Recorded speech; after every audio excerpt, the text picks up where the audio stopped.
Hey there folks, this week I wanted to chit-chat a little bit about some of the books that I'm looking to read this winter, or what's left of winter here. Really quick, I do want to apologize for the glare that's currently on my glasses. Filming in the wintertime has its hardships, so hope you can bear with me through that. But I wanted to share with you where my headspace currently is when it comes to reading, what books I'm feeling drawn to at the moment. For me, winter always feels like a rather introspective time, and that's certainly been reflected in the books that I'm currently being drawn to. I'm craving introspection, I'm craving deep, meaningful prose, I'm craving something that explores complex emotions with nuance. At the same time, I'm also gravitating towards what I would consider to be shorter books that are under 300 pages or right around that. I think the book vibe that I'm currently seeking is the equivalent of a big bowl of hearty soup on a cold winter's day.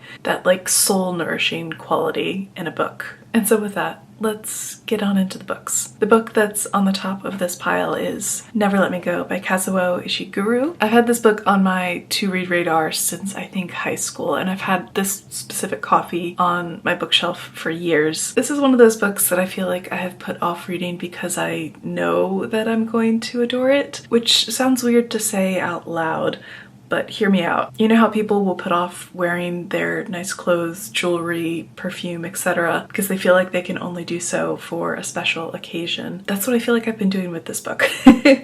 I don't think I have ever heard a bad word said about this book, and more often than not I feel like I've heard folks describe this book as both gorgeous and devastating, so I'm excited to finally dive in. The next book on this list is going to be a first for me when it comes to classics, and that is My Antonia by Willa Cather. This would be my first Willa Cather. She's an author that I haven't read before, but I highly suspect that I'm going to feel a strong sense of connection with the narratives that she writes. I have a great-grandmother who was the daughter of Swedish immigrants that grew up in Nebraska on the Great Plains in a sod house on a farm. And she would have been in her early 20s when Willa Cather was publishing her work. And part of me wonders and wouldn't be surprised if she at some point in her life picked up a Willa Cather book. Anyways, from what I've heard, this book and several other of Willa Cather's novels follow Swedish immigrants living in Nebraska and sort of contending with their environment. I've only been to Nebraska once in my life, but if you've never experienced the Great Plains before, it's certainly a great place to be humbled by. If you want to feel minute against vastness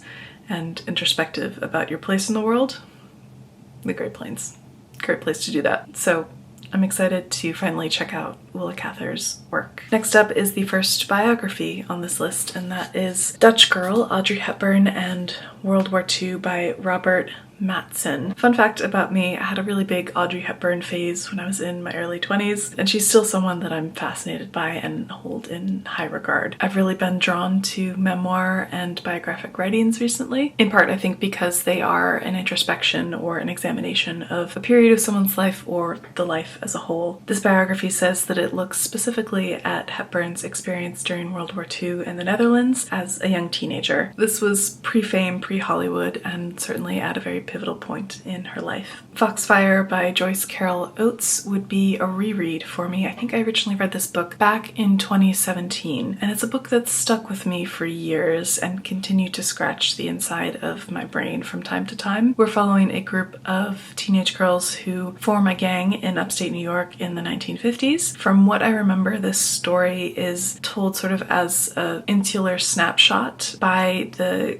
gang's record keeper as she's looking back and remembering on this period in their lives. There are a few key scenes in this book that have continued to stick in my mind, many of them set in sort of the dark, cold upstate New York winter nights. I've been itching to revisit this book, having known the whole picture of it, but having a lot of it sort of fade back into my memory, and definitely having years in between the first time I read this and now. One, I'm interested in rereading it because I remember really enjoying it, but number two, I think most importantly, I really want to reread this and see if I can better put my finger on why this book has haunted me for years. This is a sneaky little peek of a book that I recently bought for myself, and I'll be mentioning again in an upcoming book haul video. This is Journal of a Solitude by Sarton. I've come to find recently that I really just can't get enough of journals and memoirs written by creatives. I just find them fascinating, but also I find them keenly validating as someone who really wants to make her way in the world as a creative, as a writer. I love getting to see behind the curtain, so to speak, when it comes to a writer's creative process and struggles, but even the mundane happenings in their life that get recorded in a journal. I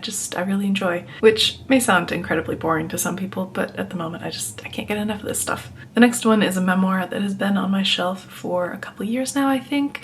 And every time I'm looking for something new to read, my eye kind of always gravitates towards this, but I have just hesitated to pick it up, and I think I finally need to pick it up, and that is Girl Interrupted by Sussana Kaysen. This memoir has a bit of a different vibe than some of the others that I've mentioned in this video. In this, Sussana Kaysen is recounting her experience in a famous mental hospital in the 1960s at the age of 18. I think I've been feeling drawn to this book as a short, sharp meditation on a really intense experience, but also one that in large part is a very intense internal experience. The recollections that come when looking back at a difficult part of someone's life. I'm really interested to see how Kaysen describes her experience to the reader, but also to the doctors who were attempting to treat her. I'm also curious to see how the mental health practitioners attempt to treat her in this memoir, in this time period. The facility where she was being treated at the time was considered to be very progressive, so I'm curious to see what they were doing. The next one is yet another book that I've been waiting years to tackle, and that is Corellis Mandolin by Louis de Bernieres. I think it's how you say his name. And again, this is a book that I've been putting off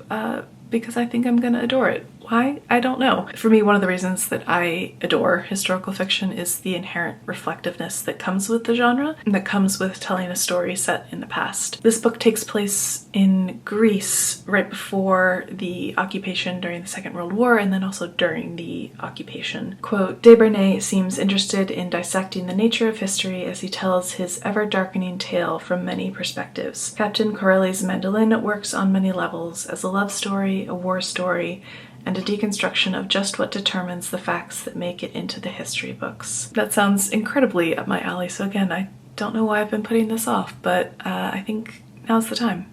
Now's the time. This is the only book that I'm mentioning that is not sort of in that short 300-page category. This is right around 400 pages. I found myself notably craving a good historical fiction book that I can really sink my teeth into, and I'm willing to bet that this book is going to fit that bill. And finally, a book that I mentioned in the video that I made discussing the books that I want to buy immediately once my no-buy year had concluded, and this is The Employees by Olga Ravn. Second for this incredible cover. This sounds like it's going to be a really fun, speculative, satirical sci-fi story relating to office culture, productivity culture, and capitalism. As you can see, this is a very short book, so I feel like I could easily get through this in a day, maybe two. This was shortlisted for the Booker Prize in 2021, as well as the Ursula K. Le Guin Prize in 2022. So I have high hopes that this book will impart some good social critique and satire, which I'm definitely a fan of when it comes to most things, but also specifically productivity culture and capitalism. Flipping through this book definitely looks like it is playing around with format and structure, so